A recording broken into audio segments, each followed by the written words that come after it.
Hero Raj Tarun Lavanya episode సీరియల్లా కొనసాగుతోంది. Raj Tarun heroine Malvi మల్హోత్రాపై ఇప్పటికే నార్సింగి పోలీసులకు ఫిర్యాదు చేసిన లావణ్య ఈసారి మీడియా ముందుకొచ్చి తనకు ప్రాణహాని ఉందని వాపోయింది. రాజ్ తరుణ్ మాల్వి మల్హోత్రా మాల్వి సోదరుడిపై తీవ్ర స్థాయిలో ఆరోపణలు చేసిందామె. రాజ్ తరుణ్ మాల్వి మల్హోత్రా మధ్య ఎఫ్ఐఆర్ ఉందని, వాళ్ళిద్దరికీ ఎఫ్ఐఆర్కి సంబంధించిన ఆధారాలతో పాటు తనను బెదిరించడానికి సంబంధించి అన్ని ఆధారాలు తన వద్ద ఉన్నాయని, వాటిని పోలీసులకు అందించేందుకు సిద్ధంగా ఉన్నానని చెప్పింది.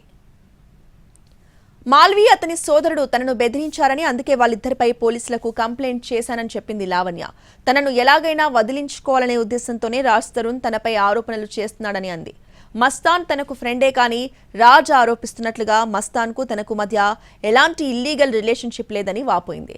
రాజ్ తరుణే తన ప్రాణమని, ఇప్పటికీ అతనితో కలిసి జీవించాలనుకుంటున్నానని, ఈ విషయంలో న్యాయ పోరాటం చేస్తానని అంటోంది.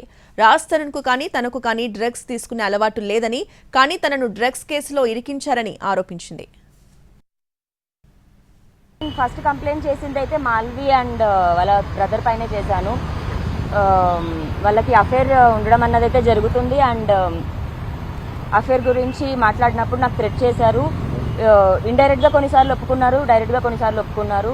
ఇంకా ఆర్గ్యుమెంట్ తర్వాత థ్రెట్ చేశారు. దాని మీద కంప్లైంట్ ఇచ్చారు. నిన్న మాల్వి మల్హోత్రా మీరైతే అసలు ఎఫ్ఐఆర్ లేదు, ఎటువంటి సంబంధం లేదు, అదేవిధంగా ఇదంతా ఫేక్ అని చెప్తున్నారు. దాని గురించి అంటే రాజ్ తరుణ్కి మాల్వి మల్హోత్రాకి ఎఫ్ఐఆర్ ఉందని మీరు ఎలా చెప్తారు? అర్థం కాలేదు. రాజ్ తరుణ్కి మాల్వి మల్హోత్రాకి ఎఫ్ఐఆర్ ఉందని మీరు ఎలా ప్రూవ్ చేస్తారు? వాళ్ళకి ఎఫ్ఐఆర్ ఉంది కాబట్టే కదండి నా ఫైట్.